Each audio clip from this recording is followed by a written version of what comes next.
আমি অনেককে দেখেছি যে যারা নাকি টেলিভিশনে লাইভ দেখছিলেন। টেলিভিশনের লাইভ প্রোগ্রাম আমাদের এখানে এর আগেও অনেক হয়েছে।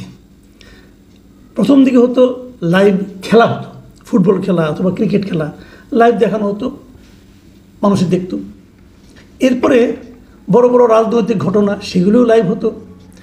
শেষ দিকে এসে বিশেষ করে আওয়ামী লীগ আমলের শেষ দিকে এই ধরেন আপনার 2014 সাল থেকে আমি দেখতাম যে শেখ হাসিনা মানে তৎকালীন প্রধানমন্ত্রী উনি কোনো প্রোগ্রামে কথা বলতেন, বক্তৃতা দিতেন, ভাষণ দিতেন অথবা উনি প্রেস কনফারেন্স করতেন, এগুলো অবধারিতভাবে টেলিভিশনগুলো লাইভ করতো। আসলে করতো না, টেলিভিশনগুলোকে লাইভ করতে হতো। এটা ছিল অনেকটা বাধ্যতামূলক। আমি নিজেও ওই সময় দীর্ঘ সময় টানা অনেক দিন টেলিভিশনে চাকরি করেছি। আমি জানি সে কি বিব্রতকর মুহূর্ত। ধরা যাক সেখানে হয়তো মানে গুরুত্বপূর্ণ একটা খবর হবে, সন্ধ্যা 7:30, আমি যে টিভিতে চাকরি করতাম সেখানে সন্ধ্যা 7:30 একটা খবর হতো। 7:30 খবর শুরু হবে, প্রধানমন্ত্রী তো কোথাও কোনো একটা অনুষ্ঠানে বক্তৃতা করবেন, ওখান থেকে ফোন আসতো, এটাকে লাইভ করতে হবে। পুরো খবরটাই বন্ধ করতে হয়েছে, অথবা খবরটা শুরু হয়েছে, হেডলাইনতে পড়া হয়েছে, তারপরে ওনাকে লাইভে যেতে হয়েছে এবং সেই লাইভ হয়তো আধা ঘন্টার বেশি চলেছে, আর খবরটা দেখানো সম্ভব হয়নি। এই ধরনের ঘটনা বহুবার আমি নিজে মুখোমুখি হয়েছি। মানে জোর করে দেখানো আর কি, দর্শককে বাধ্য করা। সবগুলো টিভিতে যেহেতু হতো, কাজে ওই সময় যদি টিভির সামনে দাঁড়াতেন, বসতেন, যে কোনো টিভি দেখুন না কোনো, রিমোটে উনি যে কোনো টিভি দেখুন না কোনো, ওনাকে দেখতে হতো, ভদ্র মহিলাকে দেখতে হতো, ওনার কথা শুনতে হতো। কেউ কি শুনতো না, মানুষ গালাগালি করতো, মানুষ বিরক্ত হতো। যারা টিভিতে চাকরি করতেন তারাও বিরক্ত হতেন, কিন্তু কোনো উপায় ছিল না, দেখাতে হতো। সেই বাধ্যতামূলক লাইভের পরিবর্তে আজকে আমরা একটা স্বতঃস্ফূর্ত লাইভ দেখলাম। এবং এই লাইভটা কী ছিল? বেগম খালেদা জিয়া, যাকে কিনা এই শেখ হাসিনা নানাভাবে অপমান করতে চেয়েছেন, হেনস্থা করতে চেয়েছেন, জীবন বিপন্নের পর্যায়ে নিয়ে গিয়েছিলেন, মানে মৃত্যুর মুখে করে ওনাকে দাঁড় করিয়ে দিয়েছিলেন, ওনার অসুস্থতা নিয়ে রসিকতা করতেন। সেই খালেদা জিয়া আজকে দেশে ফিরলেন এবং ওনার ওই ফেরার দৃশ্যটা আমার দেখা মতো মোটামুটি সবগুলো টেলিভিশনকে আমি দেখলাম লাইভ সম্প্রচার করলো। কেন করলো? এদের মধ্যে অনেকগুলো টেলিভিশনের মালিক কিন্তু, সেগুলো কিন্তু আওয়ামী আমলেই হয়েছে। সেই মালিকগুলো আওয়ামী লীগের মানে পা চেটেছে, কোনো সন্দেহ নাই। এখন হঠাৎ করে কী এমন হলো যে তারা খালেদা জিয়া লাইভ দেখাচ্ছে? দুটো কারণ দেখাচ্ছে। এক নম্বর কারণ হলো যে খালেদা জিয়ার অনুষ্ঠানটা লাইভ দেখালে দর্শকরা তাদের টিভিটা দেখবে। তার মানে খালেদা জিয়া দেশে ফিরছেন, কিভাবে ফিরছেন, ওনার শারীরিক অবস্থা কেমন, ওনাকে অভ্যর্থনা জানানোর জন্য এয়ারপোর্টে কত লোক গিয়েছে, এয়ারপোর্ট থেকে ওনার বাসভবন পর্যন্ত কত লোক রাস্তার দুপাশে ছিল, এই সবগুলো দেখার জন্য প্রচুর লোকের মধ্যে আগ্রহ এবং কৌতূহল ছিল। জনগণের সেই কৌতূহলকে মেটাতেই সম্ভবত টেলিভিশনগুলো লাইভ করেছেন। এটা হলো একটা প্রফেশনাল কারণ। আরেকটা কারণ ছিল, সেই কারণটা হলো এই সমস্ত টেলিভিশনের অধিকাংশের মালিক নানা রকম দুর্নীতির সঙ্গে জড়িত এবং এরা কোনো না কোনো ব্যবসার সঙ্গে জড়িত। এই ব্যবসাগুলো করতে গেলে তারা দীর্ঘদিন সরকারের সহায়তা নিয়েছে, সরকারের তোষামোদি করেছে এবং সরকারের তোষামোদি করেই ব্যবসা পেয়েছে। এগুলো সবই কিন্তু প্রকাশ্যে, এখানে গোপন কিছু নেই ভাই। এগুলো আপনি পুরোনো দিনের ফুটেজ খুঁজলে পেয়ে যাবেন, তাদের টেলিভিশন সেগুলো আবার প্রচারও করা হয়েছে। সেই লোকগুলো এখন পাশা উল্টে গেছে। এখন থেকেই চেষ্টা করা শুরু করেছে, যদি আগামীতে বিএনপি আসে তাহলে বিএনপির নেক নজরে কীভাবে থাকা যায়, সেজন্য তারা চেষ্টা করছে। আমাদের দেশে একটা কালচার আছে, সেই কালচারটা হলো ব্যবসা করতে হলে সরকারের সঙ্গে বিরোধিতা করে করা যাবে না, সরকারের সঙ্গে মিলেমিশেই করতে হবে।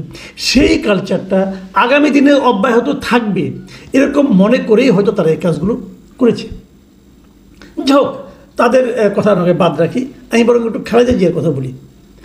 বেগম খালেদা জিয়া এই দেশে অলরেডি একটা মানে এমন একটা রাজনীতিবিদের হিসেবে উনি আবির্ভূত হয়েছেন, বলা যায় অনেকটা ঐক্যের প্রতীক হিসেবে ওনাকে বিবেচনা করা হচ্ছে। কারণ এবং ওনার যে একটা আপোষহীন চরিত্র ছিল আগে থেকে, তারও কিন্তু প্রমাণ আমরা এই সময় পেয়েছি। যেমন ধরা যাক, উদাহরণ দিয়ে বলি, উনি কিন্তু অনেক দিন ধরে শারীরিকভাবে অসুস্থ।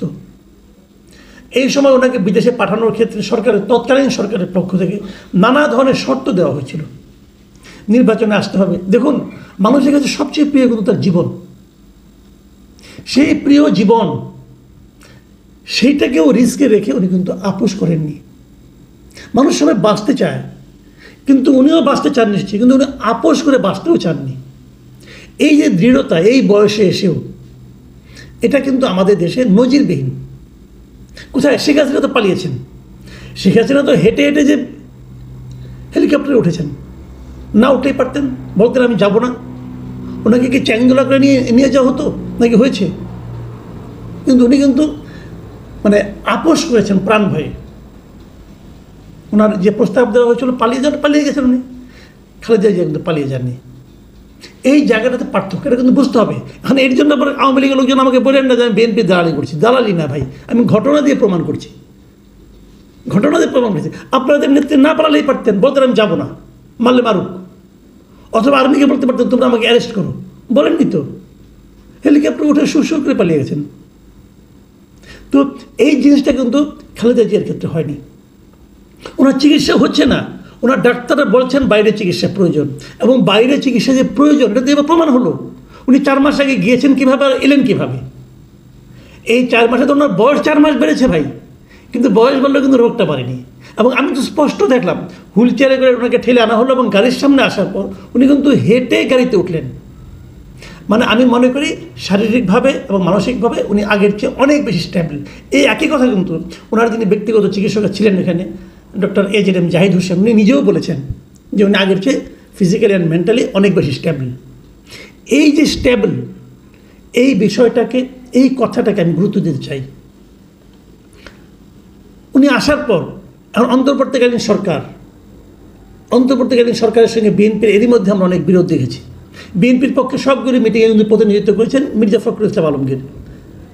চেয়ারপারসন খালেদা জিয়া বাইরে ছিলেন, ভারপ্রাপ্ত চেয়ারপারসন তারেক রহমান উনিও বাইরে ছিলেন।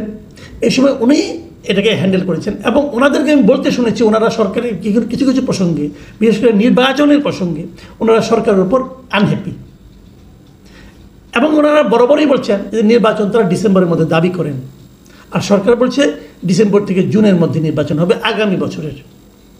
এই যে বিরোধটা, এই বিরোধটা কীভাবে কাটবে? এখন যে অবস্থায় দাঁড়িয়েছে আমার মনে হয় না এটা খুব আপোষে কাটার বিরোধ। এখানে চাপ প্রয়োগের ব্যাপার আছে। বিএনপি কতটুকু আদায় করতে পারবে, সরকার কতটুকু না দিয়ে থাকতে পারবে, এই যে দ্বন্দ্ব, এই দ্বন্দ্ব যুদ্ধে কে জয়ী হবে তার উপর নির্ভর করছে নির্বাচন কি ডিসেম্বরে হবে না ডিসেম্বরের আগে হবে, নাকি ডিসেম্বরের পরে জুনের মধ্যে হবে। আমার মনে হয় এগুলো আমার নিজস্ব কল্পনা এবং নিজস্ব চিন্তা, আমি এভাবে ভাবতে ভালোবাসি। আমি মনে করি বেগম খালেদা জিয়া এই মুহূর্তে দেশে আসার পর হয়তো উনি কয়েকদিন বিশ্রাম নেবেন, তারপর উনি নিশ্চয়ই সক্রিয় হবেন।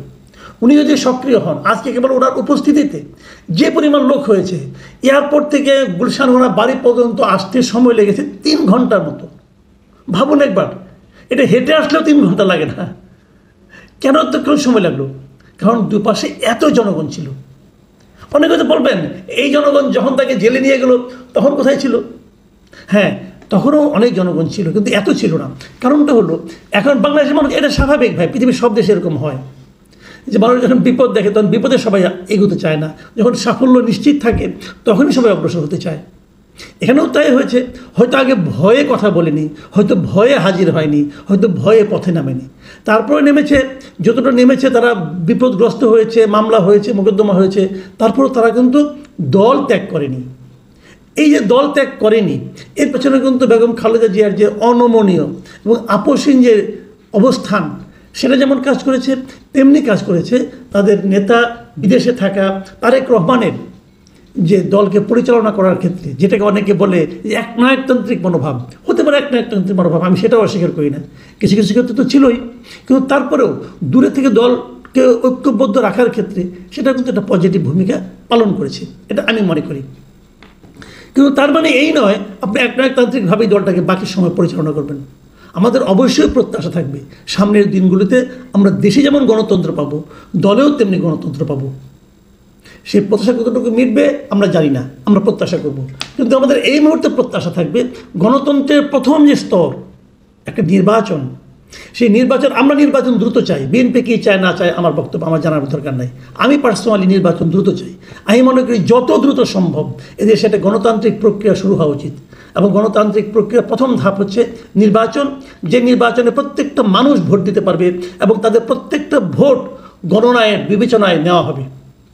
তার জন্য বেগম জিয়া ওনার আগের চেয়ে অনেক স্টেবল মানসিকতা নিয়ে, স্টেবল ফিজিক্যাল কন্ডিশন নিয়ে উনি ভূমিকা রাখবেন, এটাই ওনার কাছে আমার প্রত্যাশা।